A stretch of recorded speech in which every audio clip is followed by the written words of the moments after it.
കാശ്മീരിലെ രജൌരിയിൽ ഇന്നൊരു വലിയ ബസ് അപകടം ഉണ്ടായി.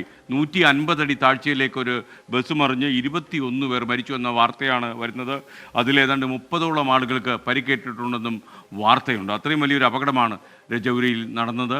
നിതിൻ അംബുജൻ നമുക്കൊപ്പം ചേരുന്നു ഡൽഹിയിൽ നിന്ന്. നിതിൻ അംബുജൻ, ഇപ്പോഴും ആളുകളുടെ മരണസംഖ്യ ഉയരുന്നു എന്ന വാർത്ത വരുന്നുണ്ട്. ഈ പരിക്കേറ്റ ആൾക്കാരുടെ നില എങ്ങനെയാണ്, പറയൂ. എസ്കെൻ സൂചിപ്പിച്ച പോലെ തന്നെ അതിദാരുണമായ അപകടമാണ് ഇന്ന് വൈകിട്ട് രജൌരിയിൽ നടന്നത്. ജമ്മു പുഞ്ച് ദേശീയപാതയിലെ രജൌരിയിലെ ചൌക്കിച്ചോറ മേഖലയിലാണ് ഈ അപകടം സംഭവിച്ചത്. ബസ്സിൽ ഏതാണ്ട് 50-ലധികം ആളുകൾ ഉണ്ടായിരുന്നു. ഇതിൽ 21 പേർ ഈ അപകടത്തിൽ മരിച്ചു. ഏതാണ്ട് 30ഓളം പേർക്ക് പരിക്കേറ്റു. പരിക്കേറ്റ പലരുടെയും നില ഗുരുതരമായി തുടരുന്നു എന്നാണ് ഇപ്പോൾ അധികൃതർ അറിയിച്ചിരിക്കുന്ന ഒരു കാര്യം. എന്തായാലും ഈ പരിക്കേറ്റവരെ തൊട്ടടുത്ത സമീപത്തെ ആശുപത്രിയിൽ പ്രവേശിപ്പിച്ചിരിക്കുകയാണ്. ഇതിൽ കുട്ടികൾ ഉൾപ്പെടെയുള്ള ആളുകളുണ്ട്. മരിച്ചവരിലും ഇത്തരത്തിൽ കുട്ടികൾ ഉൾപ്പെടുന്ന സംഘമുണ്ട്.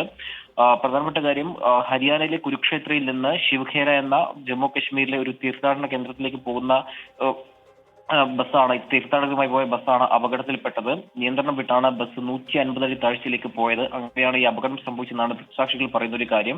ഒരുപക്ഷെ മരണസംഖ്യ ഉയരാൻ സാധ്യതയുണ്ടെന്നാണ് ഇപ്പോൾ അധികൃതരടക്കം വ്യക്തമാക്കുന്ന ഒരു കാര്യം. എസ്കെൻ.